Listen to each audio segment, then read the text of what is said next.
በመላው ደቡብ አሜሪካ ወይም ምናልባትም በዓለም ላይ ካሉት እጅግ አስደናቂ እይታዎች ካሉ ቦታዎች አንዱ በቦሊቪያ የሚገኘውና ሳላር ደ ኡዩኒ በመባል የሚጠራው የጨው በረሃ ሲሆን እሱም 10582 ስኩዌር ኪሎ ሜትር ስፋት አለው። በአልቲፕላኖ ላይ የሚገኘው ይህ ምድር ላይ ትልቁ የጨው በረሃ ሲሆን የጨው ቅርጾቹ ከመሬት ላይ ይነሳሉ፣ እንዲሁም ሽፋኑ ወደ አድማስ ይዘልቃል። በፓሲፊክ ውቅያኖስ ላይ የምትገኘው የፓሊው ደሴት ዋና ከተማ የሆነችው ማሊክ 250 ነዋሪዎችን ብቻ በመያዝ በዓለም ላይ ትንሿ ዋና ከተማ ናት። በዓለም ላይ የተገነባው የመጀመሪያ ሰማይ ጠቀስ ህንፃ 10 ፎቆችና 138 ጫማ ከፍታ ብቻ የነበረው ሲሆን እሱም በቺካጎ አሜሪካ የሚገኝ ነው። በ1885 ዓ.ም የተገነባ ታላቁ መስጊድ በጄኔ ማሊ አፍሪካ የሚገኝ ህንፃ ሲሆን በሙሉ ከደረቅ ጭቃ የተሰራ ነው። እንዲሁም ርዝመቱ ከ278 ጫማ በላይ ነው። ባልዲዊን ስትሬት በዓለም ላይ እጅግ ገደላማ መንገድ ሲሆን በኒውዚላንድ ውስጥ በዱንደን ከተማ ይገኛል። አርክቲክ ቴራን የምትባል ትንሽ የባህር ወፍ አለች። እሷም በበጋ ወቅት ከአርክቲክ መራቢያ ስፍራዎች ወደ አንታርክቲካ ወደ 2500 ማይልስ የምትጓዝ ሲሆን ይህም በዓለም ላይ ካሉ ወፎች ሁሉ ረጅሙን ፍልሰት የምታደርግ ወፍ ያደርጋታል። በምድር ላይ ያለው የስበት ኃይል በማርስ ላይ ካለው በሁለት እጥፍ ተኩል ይበረታል። ለምሳሌ በምድር ላይ 100 ፓውንድ ብትመዝን በማርስ ላይ 38 ፓውንድ ትመዝናለህ። ምክንያቱም በማርስ ላይ ያለው የገጽታ ስበት ኃይል በምድር ላይ ካለው የገጽታ ስበት ኃይል 38 በመቶ ኃይሉን ብቻ ስለሆነ ነው። የዳልማዥያ ቡችላዎች ሲወለዱ ጥቁር ነጠብጣብ የሌለው ነጭ ፀጉር አላቸው።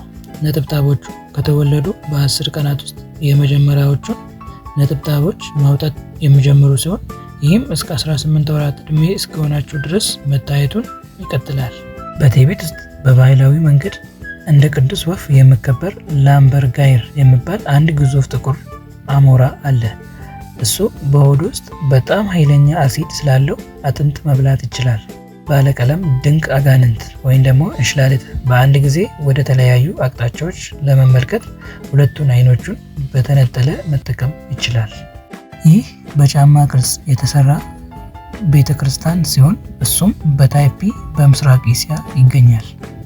የመሬት ምትክ ወይም ኃያሉ ፕላኔት ፀሐይን ሙሉ በሙሉ ለመዞር 12 ዓመታትን የሚፈጅበት ሲሆን በራሱ ዘንግ ላይ ደግሞ በየ10 ሰዓቱ ይሽከረከራል።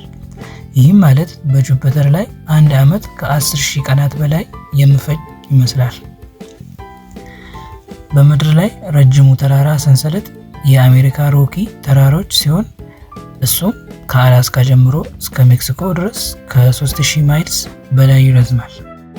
በዓለም ላይ ካሉት እጅግ በጣም አስከፊ አየር ጠባይ ካላቸው ቦታዎች አንዱ በኤሽያ የሚገኝ የጎቢ በረሃ ሲሆን ሙቀቱ ከ53 እስከ 93 ዲግሪ ፋራናይት ሲሆን በበጋ ወቅት ደግሞ ከ113 ዲግሪ ፋራናይት በላይ ሊጨምር ይችላል። በክረምት ደግሞ ወደ 27.5 ዲግሪ ፋራናይት ወይም ከዜሮ በታች ይወርዳል። በምዕራብ አውስትራሊያ የባህር ዳርቻ ላይ ሌክ ሂሊየር የሚባል ጨዋማ ሐይቅ አለ። እሱም በርዝመቱ 600 ሜትር ወይም 2000 ጫማ ያህል ሲሆን ወደ ታች በመውረዱ ደግሞ 250 ሜትር ወይም 820 ጫማ ያህል ነው። ሐይቁ በጣም የሚስብ ደማቅ ሮዝ ቀለም አለው። በዶሚኒካ ውስጥ የተፈጥሮ የፈላ ውሃ ሐይቅ አለ። የውሃ ሙቀት መጠን በ180 እና 197 ዲግሪ ፋራናይት መካከል ይለዋወጣል። ዶልፊኖች በጣም አስደናቂ የምግብ መፍጨት ስርዓት አላቸው።